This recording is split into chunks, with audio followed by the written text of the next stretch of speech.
See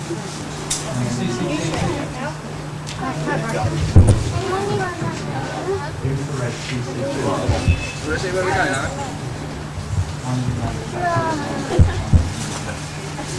There, boy.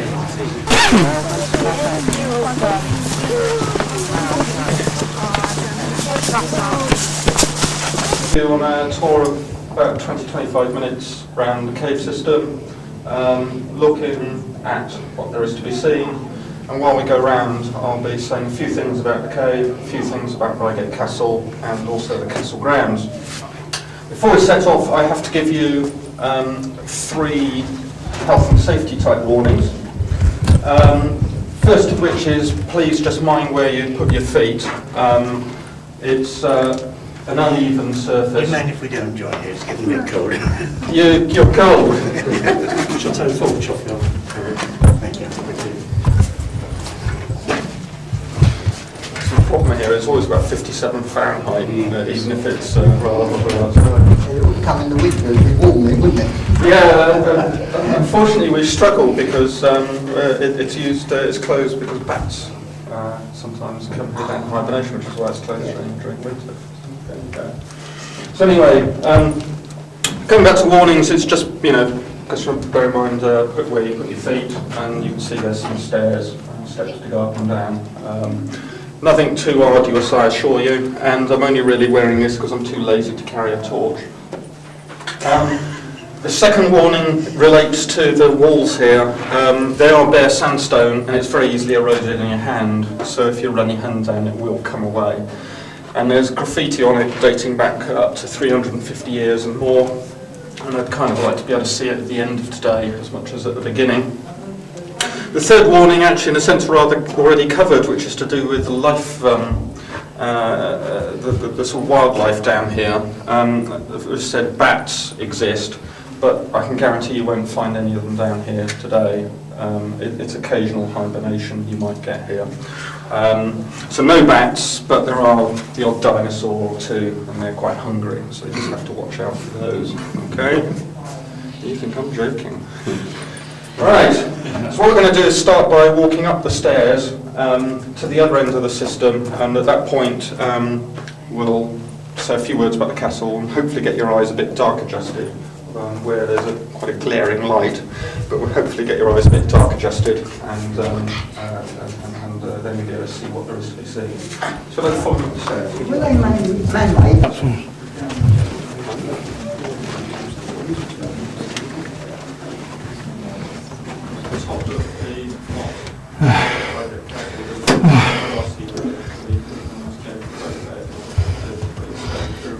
For 100 years and more, and it's, say, at the top of the castle, and classic Motte and Bailey structure, but then later it was rebuilt with stone.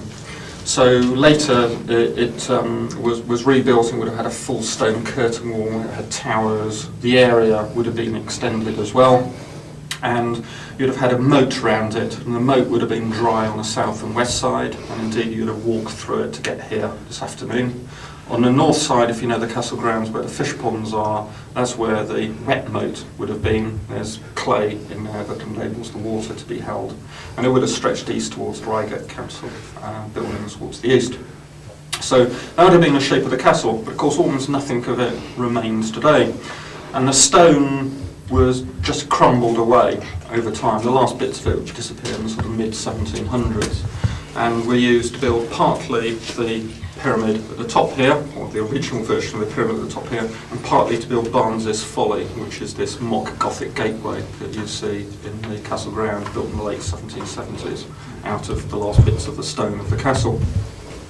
And the rest of the castle, stonework disappeared. No doubt the local residents would have nicked it to build their own buildings, but some of it would have just decayed anyway because it would have been made of Reigate stone, and Reigate stone just doesn't behave well in the open air. The frost gets at it, it shatters, and the water gets in and then freezes, shatters out.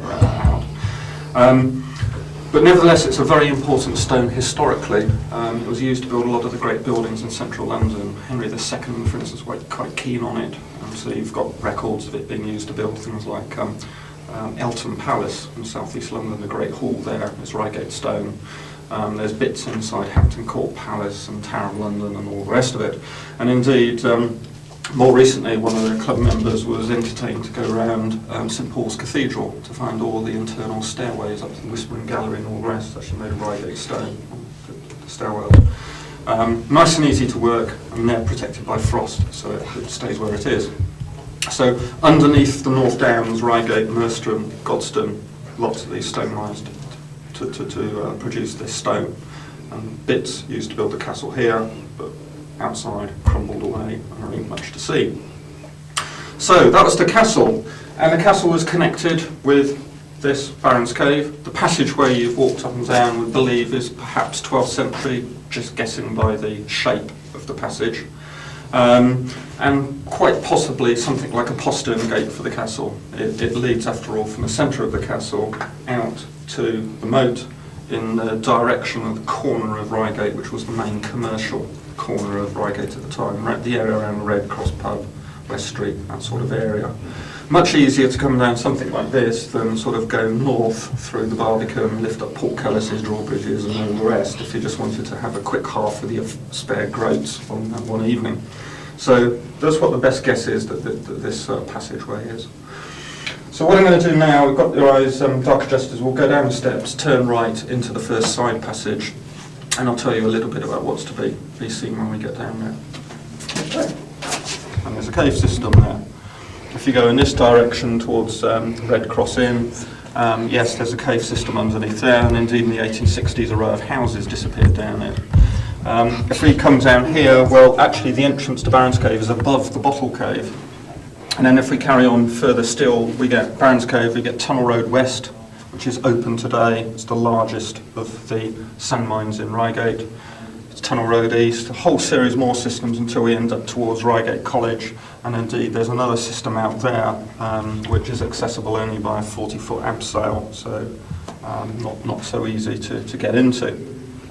So a lot of these are around, and what they all were after was this stuff. And I don't mean Rose's chocolates, I mean what I've replaced it by, which is Reigate silver sand. And it had been used for a variety of purposes. It would have been used for glass making to some extent, but it also would have been used as a scouring agent before they had vim. It would have been used as a blotting agent, so you write with your quill pen, pour sand on, blow the sand off. Would have been used undoubtedly for construction as well, but one of the other uses is it would have been put on earthen floors, rather like you use sawdust in butcher shops or pubs. And indeed you can think of sort of small boys bringing down ponies or donkeys down here with panniers, filling them up with sand, taking them round to the local boozer, sweeping out all the old sand with all the rubbish in it, substituting with nice clean new sand, and then getting rewarded for their labours with, of course, several pints of ale, at which point they would be happy as sandboys, and that's reputed to be the origin of the expression. And indeed, the old curiosity shop, you have the jolly sandboys, and there's quite a common expression even around then. So this all would have happened in the early 1800s, and why I'm telling you about that here is because this passage would have been a sand mine dug around that time, early 1800s, early 19th century. You can see it's dug for volume. It's not dug as to go somewhere. It's not like the passage you've just been walking through. So this would have been a sand mine, and indeed we know from early maps of Baron's Cave it wasn't here in, say, the 1790s, and then suddenly in the descriptions of the cave in Victorian time there's all sorts of romantic nonsense about this being a sentry's guard chamber, all this sort of rot. But totally a much later invention. And of course what it's now used is a dinosaur lair. Closes down now on the left, doesn't it? Now, of course, we don't have any decent-sized fossils in the Folkestone beds of the lower greensand, which is what we're in, but we do actually make an animal with a 3-foot-long jawbone we call Flipper. It's quite a landmark in the Godstone main series, stone mines. When you see them, you always know where you are.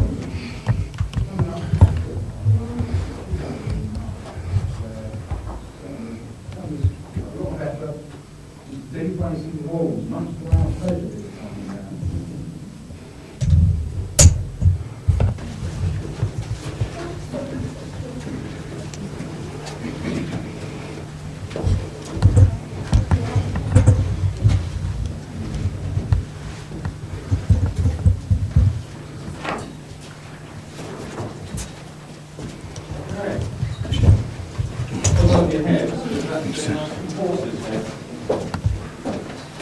I've been down here for quite a few years actually before I noticed it.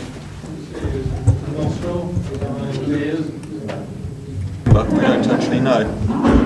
And below you see something we see in all the corners of Baron's Cave, which is perhaps some evidence of how it was lit in the past. You get these series of holes punched in, and then you get scorch marks above. Looks as if there was something pushed in here and there was something then burnt, perhaps to do with lighting the cave. So that's on all the corners that you see around Baron's Cave. There are one or two odd areas where you see the higher technology version, and this is much more common in the other cave systems around Reigate. So you see here a candle slot, so you can imagine a candle in here and the soot marks going above. Quite common, as I say, in the other systems. Going down, see more animals. What do you think these are? What do you think these are? Very eerie looking. Look as if they're copied off the back of coins, and they carry on down here to one that almost looks like, well, head of Julius Caesar, Roman nose, Roman hairstyle. Now I don't know when these were cut, but we did have an old boy down here a few years. And down here we have Reigate's answer to Edward Monk's The Screen, or if you're a footy fan, possibly Collina, the Italian referee, take your pick. Up above we have one that's easier to date. We have I. Skinner, Brighton, 1783. Now we have lots of graffiti in here dating in the 1770s, 1780s, 1790s and early 1800s. And Reigate at the time was a rather more important place than it is now. It would have been a stopping off point on the London to Brighton Turnpike Road. Indeed, we know that the Prince Regent did occasionally stop off at the White Hart Hotel, where Barclays Bank now is, basically on his way to from Brighton. And of course, he needed to get to Brighton, didn't he, to see Mrs. Fitzherbert, sort of Georgian. Amazing, isn't it? But the thing is, when it comes to